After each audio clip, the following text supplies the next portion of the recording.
I've got cerebral palsy that affects both my legs and one arm. That's my official diagnosis, but what you really see is I walk with a limp. I'm a software developer, so job-wise, I don't have any issues. I knew when I was a kid that using my brain is the best way for me to survive on my own without relying on other people. I haven't had the chance to get my driver's license, but according to therapists and doctors that shouldn't be an issue. That's the background about me. My girlfriend and I have been together for a year. We met back in April 2020 of last year, and we decided to get together in May 2020. I told her about my disability before then, but she wanted to try and make it work. We video call on Discord every day, almost always when we're awake, and recently we've been going on dates. She's more than happy to lend me an arm, and she notices things about me that even I miss myself.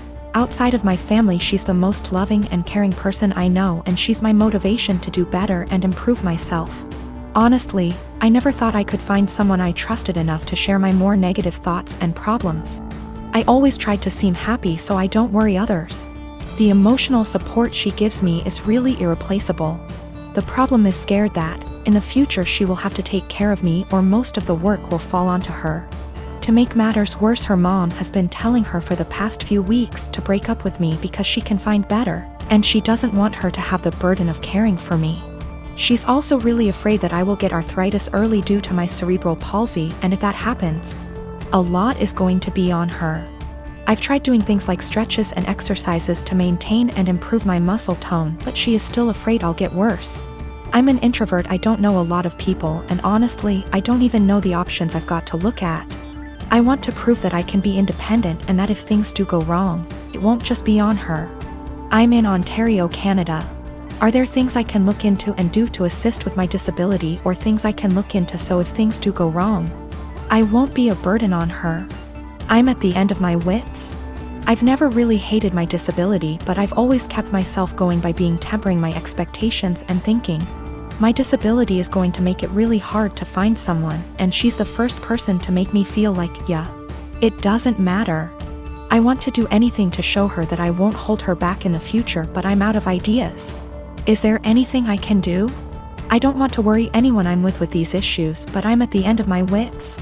I don't even know if my relationship is lost, but I don't want this to happen again, and I want to know what I can do myself so I can reassure my partner, so they know I won't hold them back in the future. I don't know if there are things I can look into to better plan my future so it's not a concern for my partner. The worst part is, I've always thought my disability doesn't matter. But with all of this happening, it's really hard to convince myself otherwise.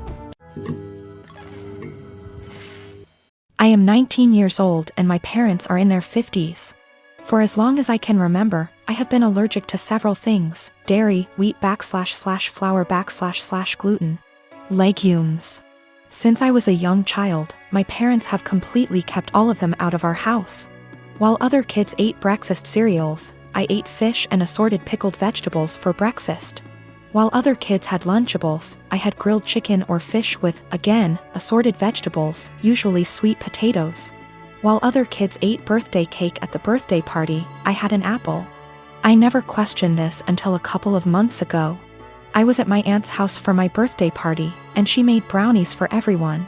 For me, she took great steps to make them with almond flour and avoided all of my allergies. I started eating them and thought little of it until my aunt suddenly looked at me and, in a panicked way, asked which plate I took the brownies from. I pointed from the one where I got my brownies, and she immediately stood up and told me we had to get my EpiPen. She raced to ask my mother for it, and I sat there scared out of my mind because I had never mistakenly eaten flour before. I noticed my mother had calmed her down, and then she said that we don't have to worry because she had switched the plates of brownies. And after all, I had eaten the ones made with almond flour. I found this incredibly odd because, really, why would she swap the plates? That doesn't even make sense. But for the time being, I let the issue rest. It didn't sit well with me for about a week, and I finally went to get an allergy test. The doctor started with a skin prick test, and lo and behold, I didn't react to any of the above substances. Then he ordered a blood test, and when the results came in, they said that I had absolutely no intolerance to any of the foods I'm supposed to be allergic to. I was furious and called my mother. She eventually admitted that she lied to me because she wanted me to be on a Paleolithic diet. and wanted me to be able to avoid all temptations. She raised me with a lie about her own health, but she keeps insisting that I try to see it from her perspective. She spams my phone with messages about how healthy I am, that I never had acne, that I have been in great shape my whole life, that I have strong teeth and bones, and even that I got onto a D1 college tennis team. She has started calling me ungrateful for her intervention and insisting that I really should be glad I never got carb addicted. I don't know what to think. I carried around an EpiPen for all those years, one that I suspect may be fake seeing as my mother never got me to replace it. And I don't even know anymore. My wedding was September 21st, 2019. We had a fairly decent-sized wedding. My cousin, on my stepdad's side, we are not close whatsoever, and her boyfriend have only been dating not even 6 months at this point. I've met the guy once before my wedding and he never shows up to any family functions. We're all having a great time at my wedding. My husband and I are mingling with guests while everyone dances. The next thing I know is my cousin's boyfriend asks the DJ for his mic and goes to the center of the dance floor saying he has an announcement to make and calls my cousin over. So, I rush over and say, "Nope, no one is getting engaged during my special day, especially during my reception. You can get engaged later tonight, but not right now. It's my day. Thank you for understanding," and I go to walk away. My cousin starts puffing and my aunt, her mom, starts yelling at me and calling me an entitled brat. It causes a huge fight and they all end up leaving. My mom, stepdad, dad, and stepmom all are on my side and were even pissed that they think it's okay to do that during a wedding they all paid for. My nana, stepdad's mom, says I was wrong and told me to apologize and call them over and allow him to propose. Needless to say, it didn't happen. Flash forward to Christmas. It was terrible. My stepdad's entire side were rude and ignoring my husband and I. And of course, guess what happens? My cousin and her now fiancé announced their wedding date, September 21st, 2020. I'm beyond pissed and so not planning to go. It's my damn 1-year wedding anniversary. My family is upset that they would do that to piss me off for not allowing them to get engaged during my reception. My cousin says they chose to get married on their 1-year engagement anniversary. Either way, regardless of the real reason, I'm still upset. Of course, my nana is super excited. My fiancé, Charlie. My sister, Kendall. Kendall's boyfriend, Jack. Charlie and I have been together for 6 years and have lived together for 3 years. We met in college. Our relationship is awesome. I love him more than anything and I know he's the one I want to spend the rest of my life with. We're best friends, we make a great team, and we're really happy together. So no problems there. Kendall and I have always been close. We've had normal sisterly arguments and whatnot, but I love her and she's family. I don't really know Jack that well, but he seemed like a nice guy, which obviously isn't the case, and we've all gotten along until now. Kendall and Jack have been together for 2 years. Their relationship is rocky. Kendall has called me countless times because of fights, breakups, and drama. I've always been her shoulder to cry on and I've supported her through everything as best I can.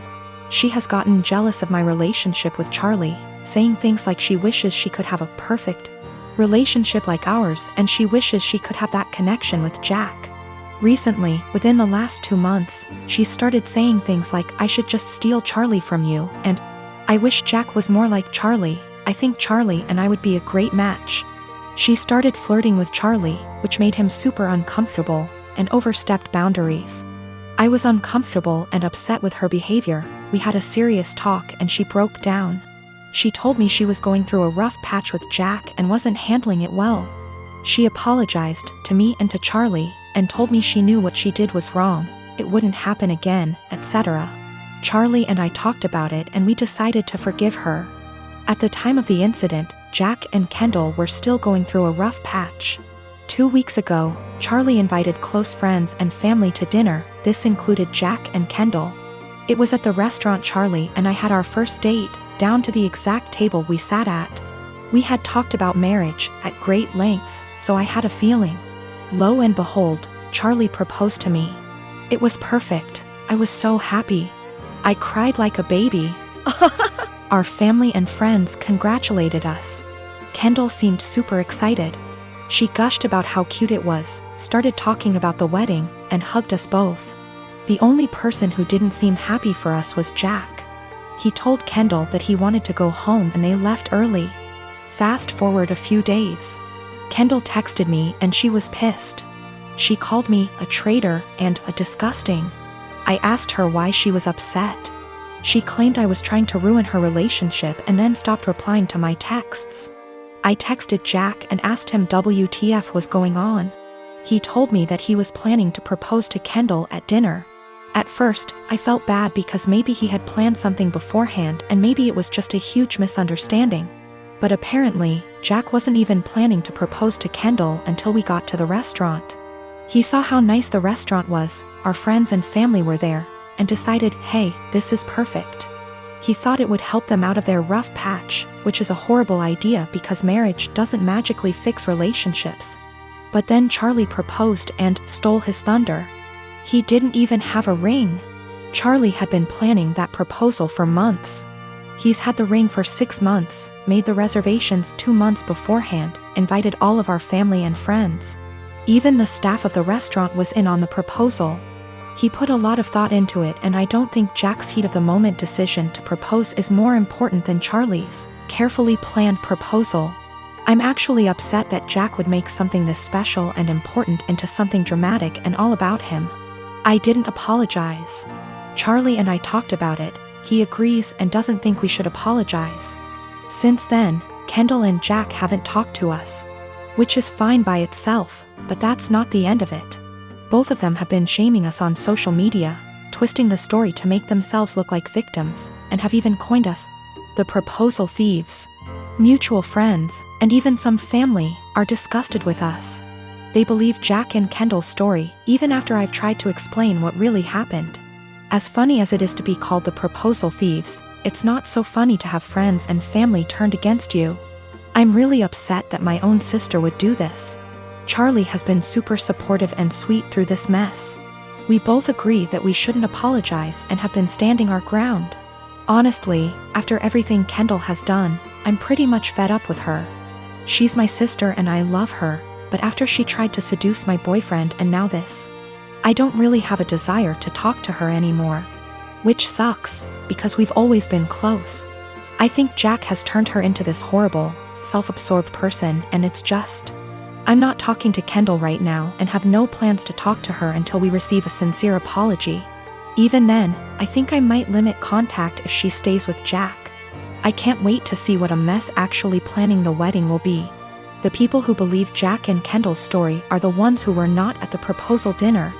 A large amount of mutual friends who weren't there plus extended family believe the story. Our parents, Charlie's siblings, and the few close friends that were actually at the dinner do not believe the bullshit story.